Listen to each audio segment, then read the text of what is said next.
ਤੁਹਾਨੂੰ ਬੜੀ ਉੱਚੀ ਅਵਸਥਾ ਤੇ ਜਾਣਾ ਪਏਗਾ। ਤੇ ਕਿਵੇਂ ਇਹ ਸਾਧਨ ਹੈ ਕਿ ਜੀਵਨ ਕੀ ਹੈ ਤੇ ਜੀਵਨ ਨੂੰ ਕਿਵੇਂ ਨਿਭਾਉਣਾ ਹੈ ਤੇ ਕਿਵੇਂ ਅਸੀਂ ਤੁਰਨਾ। ਭਾਈ ਸਾਹਿਬ ਭਾਈ ਗੋਬਿੰਦ ਸਿੰਘ ਜੀ ਵੀ ਆਏ, उन्होंने कीर्तन करना है। प्रिंसीपल साहब इंद्रपाल सिंह जी भी आए, उन्होंने भी कीर्तन करना है। गुरमुख प्यारे जी सिंह जी कथावाचक जिन्होंने बड़ी महान बख्शिश है, उन्होंने भी संगत के नाल प्यार नाल रहना और अपने वचन साझे करना। ये जी कथा है ना, ये विचार है, अपना विचार है। कथा का मतलब ये नहीं, कथा का मतलब ये होता भी कि विचार है कि असी गुरु नाल मिलाप करना किवें मन ते जे मैं किवें होया। कबीर साहब ने किसी ने पूछा ना सुना भाई की कीता है, कहता हुमन कोई लोड़ नहीं।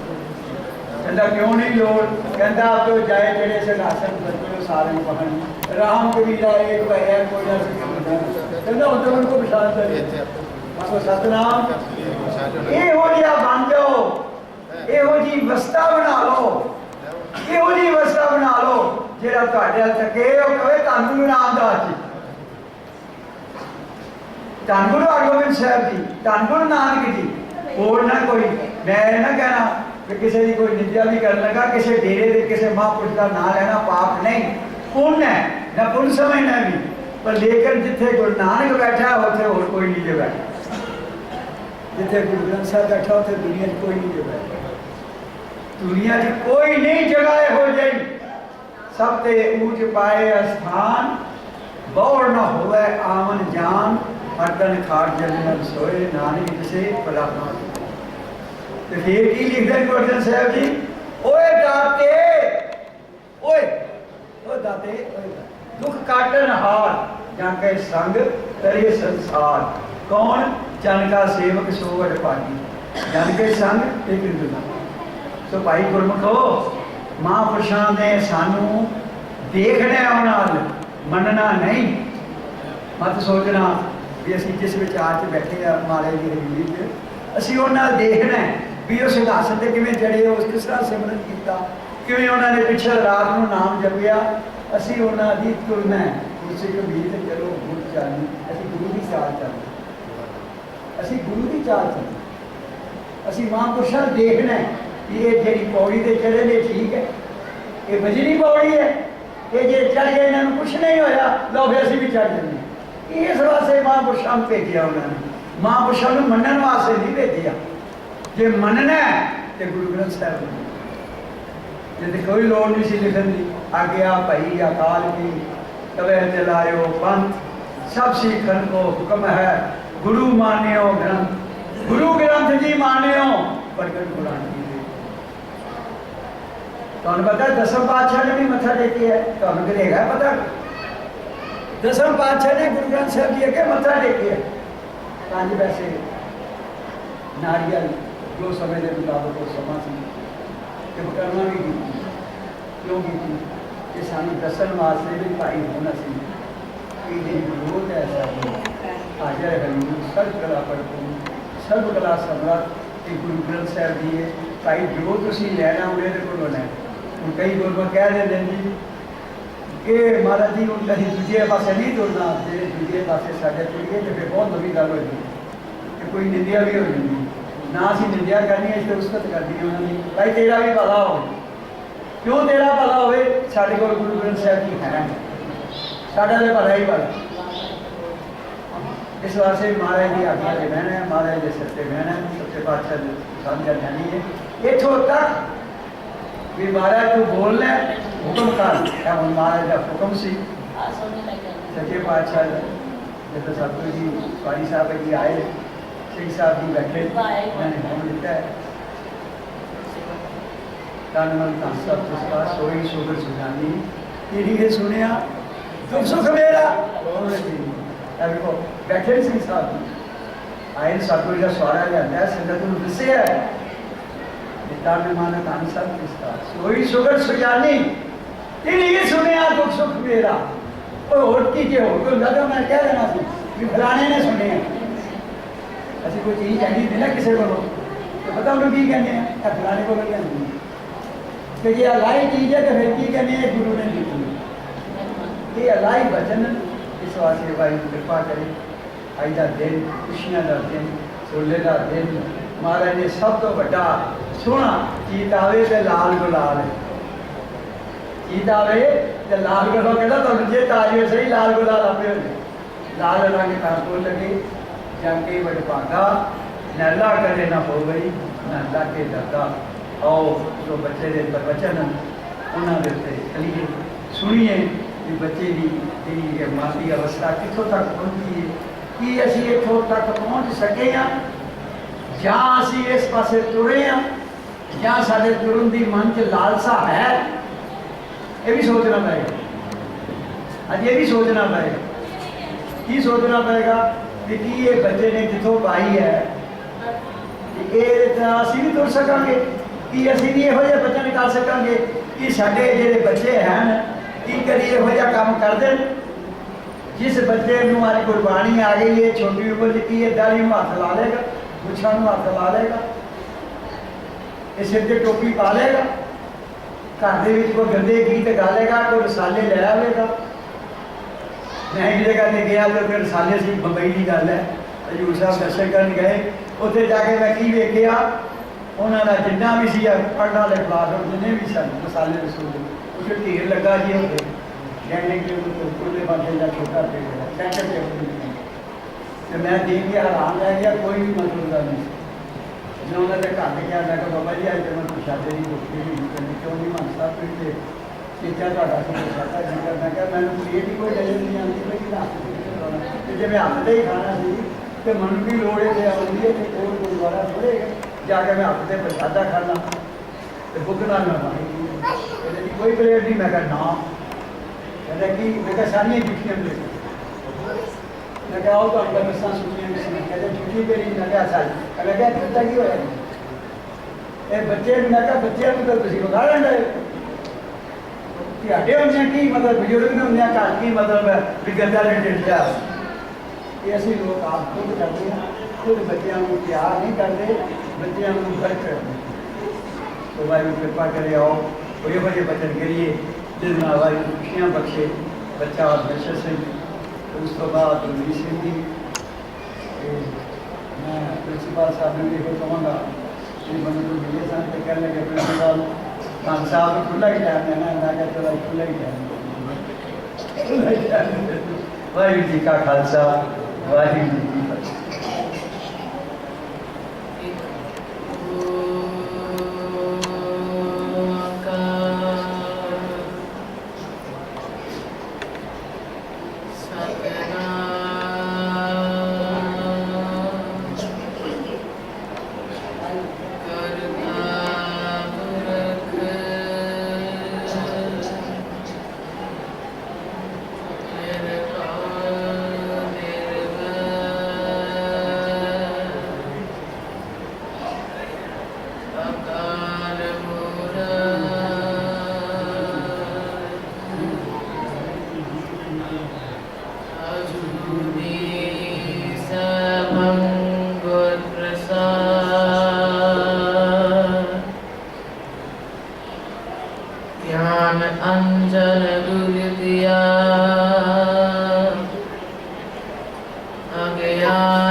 फतेह प्रवान करते जी। वाहिगुरू जी का खालसा वाहिगुरू जी की फतेह। धार्मिक विद्वान अजिहा मनते हैं कि दुनिया भर के ज्ञान को दो हिस्सों में वंडिया जा सकता है। एक पदार्थ का ज्ञान दूजा परमात्मा का ज्ञान, एक संसार का ज्ञान, दूजा निरंकार का ज्ञान, एक बाहर का ज्ञान, दूजा अंदर का ज्ञान। बाहर का ज्ञान पदार्थ ਨੂੰ अपने अनुकूल करना सिखाता है। जो मेरे अनुकूल नहीं है वो मैनू सुख नहीं दे सकता। मनुख का तन भी पंज तत्तां का पुतला है, यह पंजे दे पंजे तक पदार्थ हैं।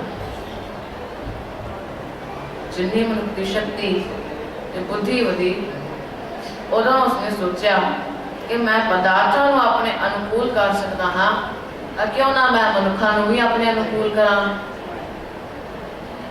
बड़े बड़े राजे महाराजे बादशाह सब इथों ही पैदा हुए।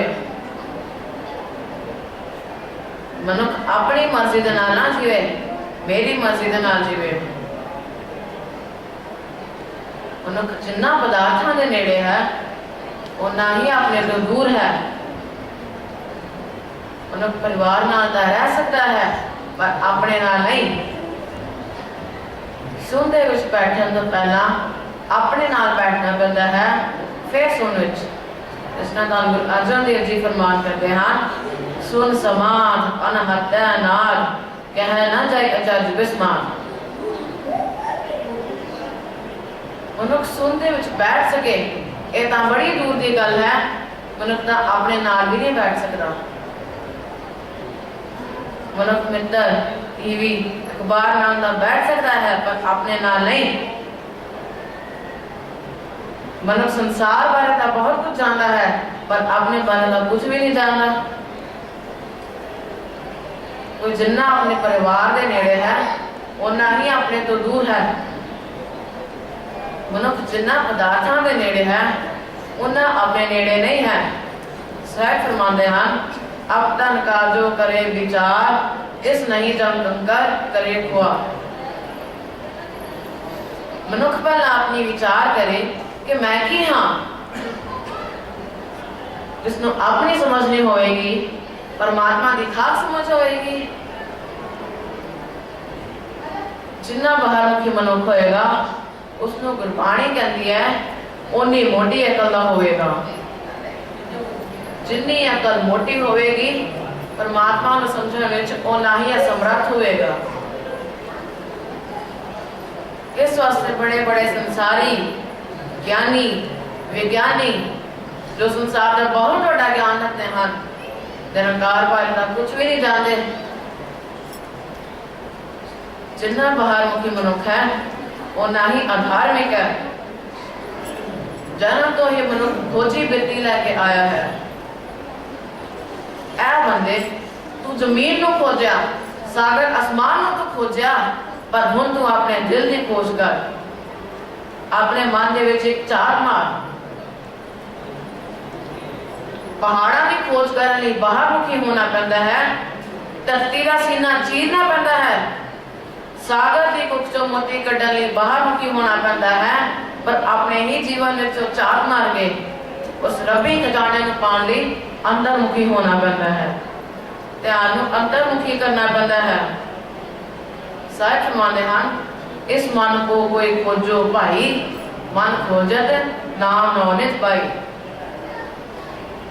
मन एक बहुत बड़ा महल है, मन एक बहुत बड़ी भूमि है, मन एक बहुत बड़ा पहाड़ है और मन एक बहुत बड़ा सागर है।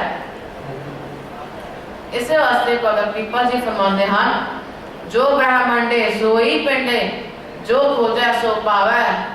पीपा प्रणव परम तत्व है, सतगुर होए रखावे। जेड़ी खोज तू ब्रह्मांड विच करदा पिया है उसी तरह की खोज तो अपने मन विच भी कर सकदा है। फर्क सिर्फ इतना ही है कि ब्रह्मांड की खोज कर करके पदार्थ तेरे हाथ लगे ने, और जेकर तू मन की खोज की तो निरंकार तेरे हाथ लगेगा। सागर के खुख चो तेन मोती मिले ने, पर मन के सागर चो तेन ज्ञान मिलेगा। पहाड़ा के तेन धातुआं मिलिया ने, पर मन के तेन सुकून चैन आनंद मिलेगा। जमीन दे विचों तैनूं अन्न मिलिया है, धन मिलिया है, पर मन दे विचों तैनूं दया मिलेगा, तृप्ति मिलेगी, तू राजा बन जाएगा, महाराजा बन जाएगा। चंद्रमा तो तू मुट्ठी भर रेत लाया है, पर जेकर तू मन दे विच झात मारे तां तैनूं ओ दुखी खजाने लभांगे जिस नाल तू अनंत काल तक माला माल हो जाएगा। साहिब फरमाते हैं, बंदे खोज दिल हर रोज ना पे परेशानी माने। हर रोज खोज रोज करनी पड़ेगी और उतनी देर तक करनी पड़ेगी जितनी देर तक कि अदुक्ती खजाना हाथ नहीं आंदा।